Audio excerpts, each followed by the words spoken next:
අද ගේන්නේ උදෑසන ආහාරයට දෙන්න පුළුවන් ලේසියෙන් හදාගන්න පුළුවන් පෝෂ්‍යදායී ආහාර වේලක්. ඇත්තටම මේක ශ්‍රී ලාංකික සාම්ප්‍රදායික ආහාර වේලක්. මුං පොල් බත්. දරුවන් ගැන හරි දේ කියා දෙන බෙස් පේරන්ටින්. අමතක නොකර සබ්ස්ක්‍රයිබ් කර හැම වීඩියෝවක්ම බලන්න.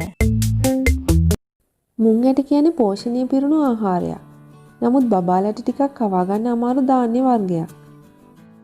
මුං ඇට ග්‍රෑම් 100ක ප්‍රෝටීන් ග්‍රෑම් 23කුත් කාබෝහයිඩ්‍රේට් ග්‍රෑම් 63කුත් ඉතිරිය විටමින් හා තන්තු යන පෝෂකත් අඩංගු වෙනවා. මම අද මගේ බේබි කුකර් එකේ මේ රෙසිපි එක හදන්නේ. නමුත් ඔයාලට බේබි කුකර් එකක් නැත්නම් සාමාන්‍ය විදිහට ලිපේ හදා ගන්නත් පුළුවන්. මම මේ සඳහා සෝදාගත් හාල් කෝප්ප එකක්, රැයක් පිඟෙන්න තියලා ගත්ත මුං ඇට කෝප්ප භාගයක්, ගාගත්ත පොල් කෝප්ප භාගයක් හා අවශ්‍ය ප්‍රමාණයට ලුණු ස්වල්පයක් එකතු කරගන්නවා. ඔයාලා හැමෝම දන්නවා අවුරුද්දට වැඩි නම් විතරයි අපි ලුණු එකතු කරන්නේ.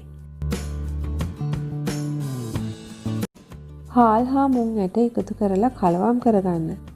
සාමාන්‍යයෙන් බත් උයන්න ගන්නට වඩා වතුර ටිකක් වැඩිපුර හිටින්න තියන්න. මම වතුර කෝප්ප දෙකක් දැම්මා. හාල් වර්ගය හා ප්‍රමාණය අනුව වතුර ප්‍රමාණය වෙනස් වෙනවා.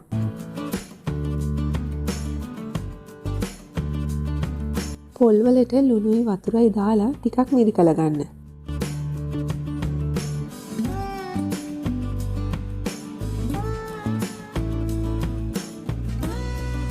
බත් එක ටිකක් තැඹීගෙන එනකොට පොල් ටික එකතු කරගන්න. ඊට පස්සේ හොඳට කලවම් කරන්න.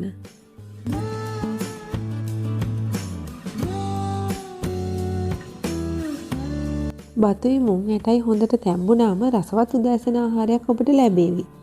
පොඩ්ඩන්ට විතරක් නෙමෙයි වැඩිහිටිය අයටත් සුදුසු ආහාර වේලක්.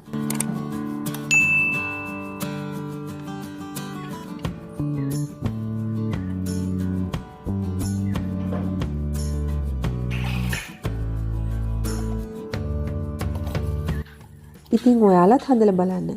මුං ඇට වලින් හදන්න පුළුවන් තවත් කෑම බීම පෝෂණය රැකෙන විදිහට හදන හැටි ඉදිරි වීඩියෝ වලින් ගෙන එන්නම්. හැමදේම බලන්න බෙස් පේරන්ටින් සබ්ස්ක්‍රයිබ් කරලා තියාගන්න.